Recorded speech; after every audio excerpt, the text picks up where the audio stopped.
Hello everyone. Previous video में हमने क्या डिस्कस किया था about the photo electric effect. Photo electric effect क्या था? अगर किसी भी मेटल सरफेस में हम सुटेबल फ्रीक्वेंसी की रेडिएशंस फॉल करवाते हैं तो क्या होता है, यहाँ से फोटो इलेक्ट्रॉन्स का इजेक्शन होता है। यहाँ पे क्या किया, किसी सर्टेन फ्रीक्वेंसी की रेडिएशंस को फॉल करवाया मेटल के सरफेस पे, क्योंकि मेटल्स के पास क्या होते हैं, फ्री इलेक्ट्रॉन्स होते हैं, जिसकी वजह से क्या होगा, जैसे ही सर्टेन फ्रीक्वेंसी फॉल करेगी तो वहां से इजेक्शन होगा फोटो इलेक्ट्रॉन्स का। ये था photo electric effect. Now we will discuss experimental study of the photo electric effect. यहाँ पे क्या किए, कोई ट्यूब ली, इसके अंदर क्या क्रिएट किया, वैक्यूम क्रिएट किया, इसलिए इसको क्या बोल दिया, वैक्यूम चैम्बर। यहाँ से हमने कोई विंडो छोड़ी, ये ट्रांसपेरेंट विंडो है कि यहाँ से हम एनर्जी पास आउट करवा सकें। यहाँ पे क्या किया, दो प्लेट्स ली, एक कैथोड दूसरी एनोड। इसको किससे कनेक्ट किया हुआ है, बैटरी से, then rheostat, and then measure करने के लिए हमने एमीटर लगाया हुआ है और उसको फिर एनोड से कनेक्ट किया हुआ है। अब यहाँ पे क्या होगा, जैसे ही किसी सुटेबल फ्रीक्वेंसी की रेडिएशंस इस प्लेट के ऊपर फॉल करेंगे, यहाँ से क्या निकलेंगे, इलेक्ट्रॉन्स। अब ये क्या है, एमीटर। एमीटर इसलिए भी इसका नाम दिया हुआ है क्योंकि एमीटर का मतलब क्या होता है, एमिट करना। ये क्या करेगा, इलेक्ट्रॉन्स को एमिट करेगा। और एनोड को क्या बोला हुआ है, कलेक्टर, कि ये क्या करेगा, कलेक्ट करेगा जो यहाँ से इलेक्ट्रॉन्स निकलेंगे। अब इस पे चार्ज क्या है, पॉजिटिव, तो ये क्या करेगा, अट्रैक्ट करेगा इलेक्ट्रॉन्स को, जिसको हमने कलेक्टर भी बोला है। जैसे ही सुटेबल फ्रीक्वेंसी की रेडिएशंस फॉल करेंगी तो यहाँ से किसका इजेक्शन होगा, इलेक्ट्रॉन्स का। इलेक्ट्रॉन्स का यहाँ इजेक्शन स्टार्ट हो जाएगा और ये इलेक्ट्रॉन्स कहाँ जाके कलेक्ट होंगे, एनोड के ऊपर जाके। और उस वजह से जो करंट फ्लो करेगा उस करंट को हम बोलते हैं photo electric current. The current flows due to flow of photo electrons is called photo electric current. Photo electrons की वजह से क्या कर रहा है, करंट फ्लो कर रहा है, उस करंट को ही क्या बोलते हैं, फोटो इलेक्ट्रिक करंट। नाउ अब क्या होगा कि जैसे ही इलेक्ट्रॉन्स यहाँ से एनोड के पास जाएंगे तो बहुत सारे जो इलेक्ट्रॉन्स होंगे वो बीच में ही एक्यूमुलेट हो जाते हैं, बहुत सारा नेगेटिव चार्ज क्रिएट हो जाएगा, उसको हम बोलते हैं स्पेस चार्ज। अब बहुत सारा यहाँ नेगेटिव रीजन क्रिएट हो गया तो क्या होगा, जो पिछले वाला इलेक्ट्रॉन होगा वो यहाँ से इस बैरियर को क्रॉस नहीं कर पाएगा, क्योंकि यहाँ पे क्या हो गया, जैसे बोलते हैं ना कि जाम लग गया, यहाँ पे इलेक्ट्रॉन्स का जाम लग गया, जैसे गाड़ियों का जाम लगता है। अब यहाँ से क्या होगा, कोई नेक्स्ट वाली जो कार होगी वो यहाँ से क्रॉस नहीं कर पाएगी, सिमिलरली जो इलेक्ट्रॉन है वो यहाँ से क्रॉस नहीं कर पाएगा। तो इस रीजन को क्या बोलते हैं, स्पेस चार्ज। तो इसको क्या करना पड़ेगा, हमें ओवरकम करना पड़ेगा। तो इसको ओवरकम कैसे कर सकते हैं, अगर हम इस प्लेट पे पॉजिटिव पोटेंशियल को इंक्रीज कर दे। पॉजिटिव पोटेंशियल को इंक्रीज किया तो इलेक्ट्रॉन्स क्या होंगे, फटाफट से इलेक्ट्रॉन्स का चार्ज क्या है, नेगेटिव, तो वो क्या होगा, पॉजिटिव प्लेट की साइड अट्रैक्ट होगा। तो यहाँ पे क्या होगा, जो स्पेस चार्ज जो एक्यूमुलेट हो गया था वो क्या हो जाएगा, अब रिमूव हो जाएगा। ऐसे हम इस सिचुएशन को हैंडल कर सकते हैं। Now what is space charge, the negative charge in the region between cathode and anode due to large number of photo electrons. क्या होता है, बहुत सारे फोटो इलेक्ट्रॉन्स यहाँ पे बीच वाले एरिया पे एक्यूमुलेट हो जाते हैं, इसी को ही क्या बोलते हैं, स्पेस चार्ज।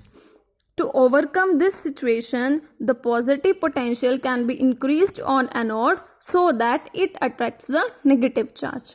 इसको ओवरकम करने के लिए क्या किया, एनोड के ऊपर पॉजिटिव पोटेंशियल इंक्रीज कर दिया, जिससे क्या होगा, ये स्पेस चार्ज रिमूव हो जाएगा एंड जो नेगेटिव इलेक्ट्रॉन्स है वो क्या होंगे, अट्रैक्ट होंगे टुवर्ड्स द एनोड।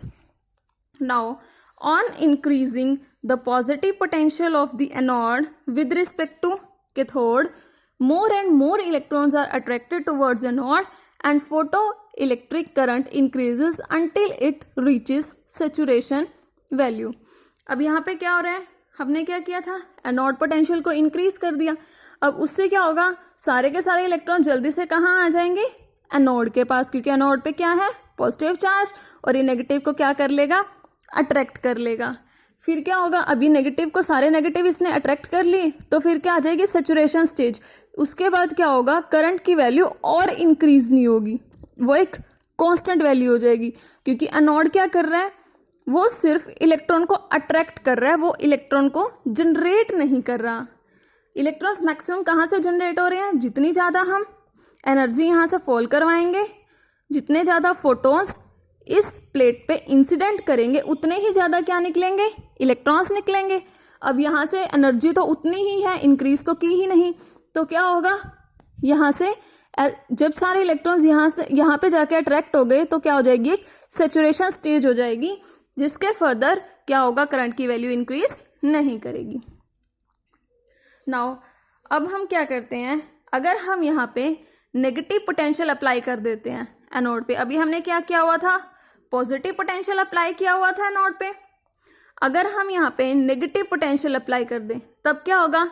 यहाँ से इलेक्ट्रॉन आएगा, वो क्या करेगा? यहाँ पे रिपेल करना स्टार्ट कर देगा, जिसकी वजह से क्या होगा? फोटो इलेक्ट्रिक करंट डिक्रीज होना स्टार्ट करेगा। अगर यहाँ पे नेगेटिव वैल्यू और इंक्रीज कर दें तब क्या होगा? यहाँ पे कोई भी इलेक्ट्रॉन नहीं पहुंच पाएगा और फोटो इलेक्ट्रिक करंट की वैल्यू क्या हो जाएगी? 0।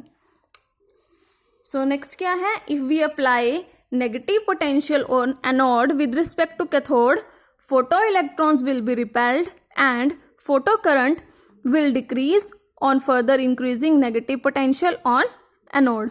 क्या होगा? अगर हमने एनोड को यहाँ पे नेगेटिव पोटेंशियल दे दिया तब क्या होगा? इलेक्ट्रॉन्स क्या करेंगे? यहाँ से रिपेल करना स्टार्ट करेंगे। और अगर हम और इंक्रीज करेंगे नेगेटिव पोटेंशियल को एनोड पे तो यहाँ पे कोई भी इलेक्ट्रॉन नहीं पहुंच पाएगा और हमारा करंट क्या हो जाएगा? 0। No electron reaches on anode and photo current becomes 0। और इसी वैल्यू को ही हम क्या बोलते हैं? Stopping potential. The minimum negative potential given to anode with respect to cathode at which photo current becomes 0 is called stopping potential और cut off potential. ऐसी potential की नेगेटिव वैल्यू जिससे क्या हो जाए? जो फोटो करंट है वो 0 हो जाए, यहाँ पे कोई भी इलेक्ट्रॉन नहीं आएगा, फोटो करंट क्या हो जाएगा? 0। उसी वैल्यू को हम क्या बोलते हैं? स्टॉपिंग पोटेंशियल या फिर cut off potential.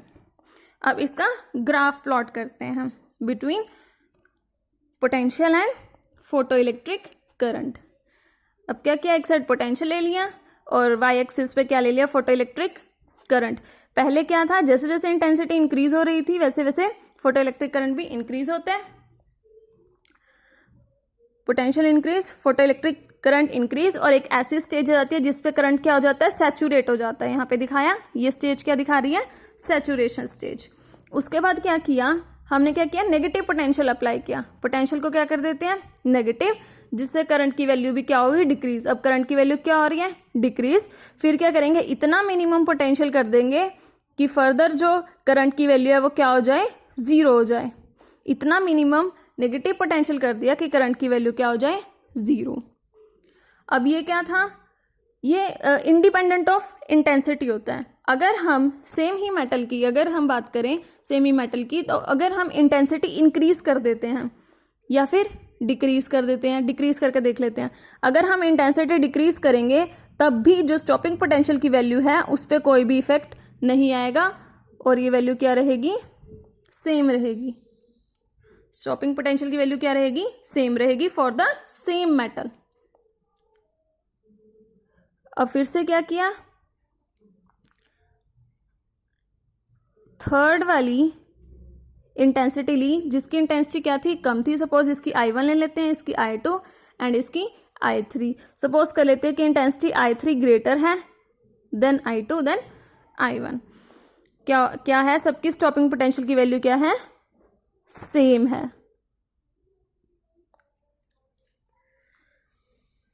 So in the next video we will discuss about the effect of intensity of incident radiation and the effect of frequency of the incident radiation.